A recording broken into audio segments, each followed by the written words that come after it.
Back on the road again and out and about in Bristol. And with me, I have Mohammed Sayaqle of Bristol Somali Youth Voice and Said Burale, who is one of the leaders of the Somali community here in Bristol. I just wanted to get their opinions on lockdown and how we move forward. Said, I'll start with you. You had a challenging lockdown, but how does it feel coming out of it? It was very challenging. The lockdown happened in the whole area, and it happened in all the communities. So for me personally, I was a community activist. I always work outside, but I have to stay at home. I don't have to go anywhere. And the other thing is, we always contact all all parts of the city, especially our community. So they live different parts of the city, and we try our best to to see their situations. And then it was very challenging. So as a family, all even in other side, if you see it, it's the first time we as a family came together. We always at home, of our, me and my wife and our children.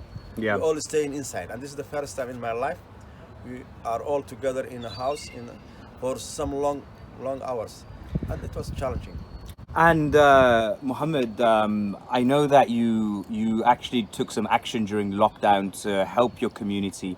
Tell me a bit more about the action group that you formed with the Somali youth in Bristol. Thanks, Junior, for giving me this opportunity. My name is Mohammed Sayaqle of Bristol Somali Youth Voice. I have been the leading coordinator of Bristol Somali Youth Task Force. We have been supporting vulnerable groups in our community, including, homeless people, disabled people, and vulnerable elders, especially those from BME background, whom English are their second language. What I have noticed is, the government guidelines were in English, and the target group and the people who've been, suffering or, vulnerable for the virus were elders. And most of the elders from BME background, sometimes they got difficult flowing on the message. So we've been recording bilingual message and, to help, the community to understand the message of the government. And at the same time, we have been doing things like, collection of prescriptions or, helping the people systematically.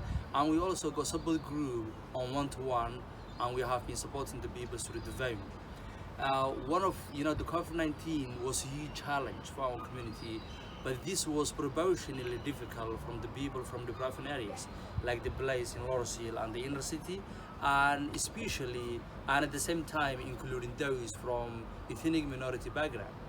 What I have seen for the past few weeks is, I notice there is information gap, poor literacy, and different forms of the challenge, different forms of the inequality has impacted certain groups in our community.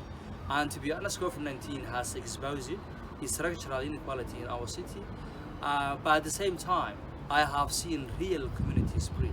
I have seen acting of generosity, kindness and support, and community supporting and standing one another. So what I would suggest for the local authorities from this point, they should build, a strong and better neighborhood.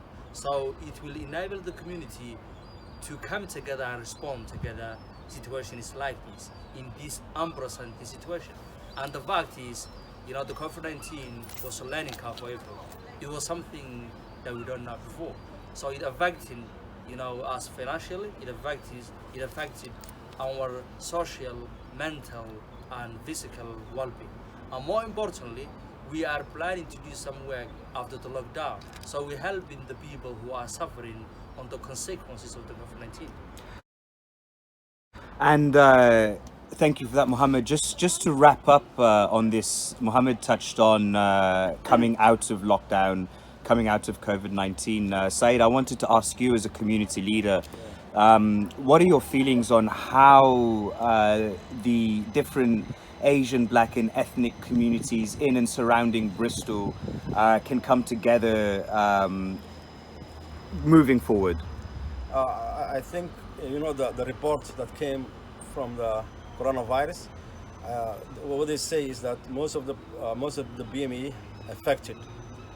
So I think there is a problem there, and that problem must be addressed as a group, the whole BME, Asians, Africans, and all the others.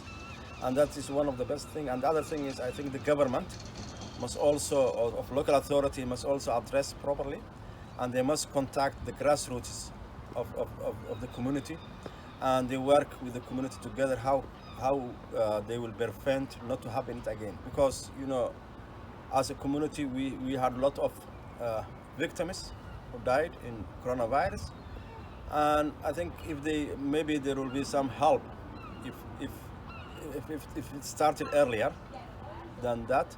And also I think working together is always the best way of forwards for any problem. So we always recommending the people to come together and talk and decide and then make an actions.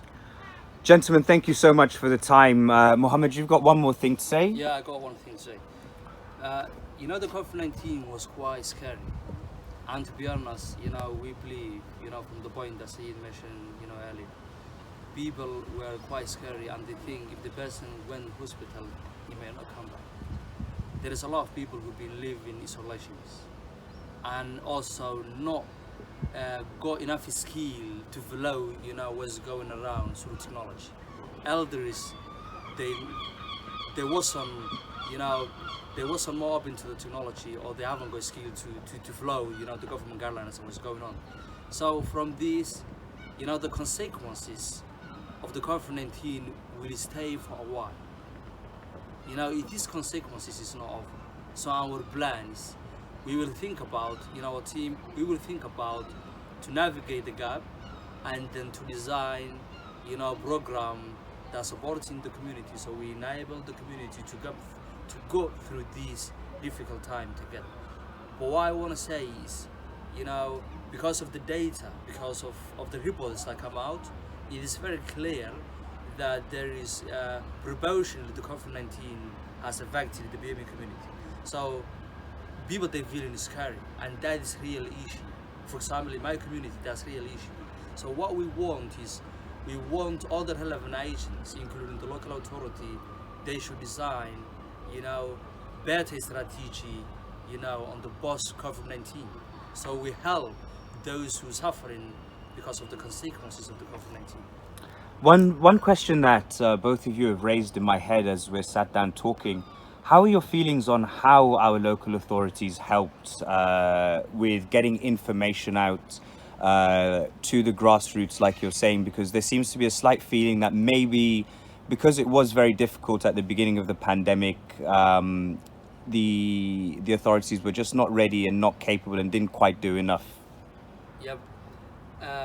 That is where Saeed and I were feeling, because of the poor literacy, because of the information gap, the local authority, we can't justify for them because they can't feel every area. That's why we designed to feel. But what I'm saying is there was a lot of uncertainty about the COVID-19, and it was a learning curve for all of us.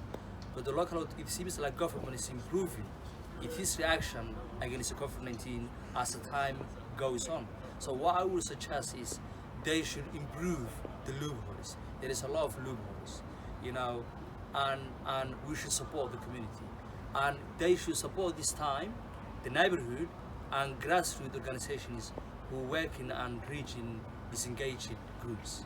I think we live in a deprived area in the city, and also, the last time there was lack of financial aid, of funding for many activities, and I think that can cause problems to the community. So I think the authority must know where the needs is.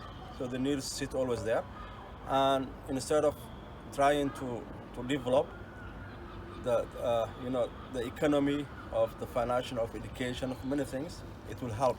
So the local authority must look deeply where the need is. Thank you. Gentlemen, thank you so much. Enjoy the rest of your day and keep up the good work.